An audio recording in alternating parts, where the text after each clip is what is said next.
Hello everyone and welcome back to another video from Finance and Crypto Guide.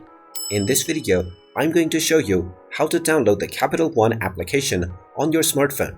So let's get started right away. First of all, open up the iOS App Store or the Google Play Store depending on your device, and once you open it up, tap on the search box and simply type in and search for Capital One. Once you find the Capital One application, go ahead and tap on it and you will see the install button. Tap on install and this will begin the download and installation of the Capital One Bank application on your smartphone. Just wait for a while until the installation is completed, and when you see the open button, you can tap on it to open up the application.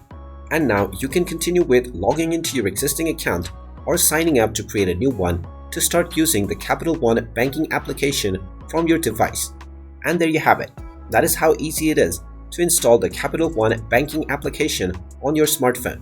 If you find this video helpful, make sure you hit that like button and subscribe to our channel if you haven't done so already.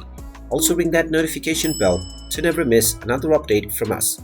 Thank you for watching and I will see you again in the next video.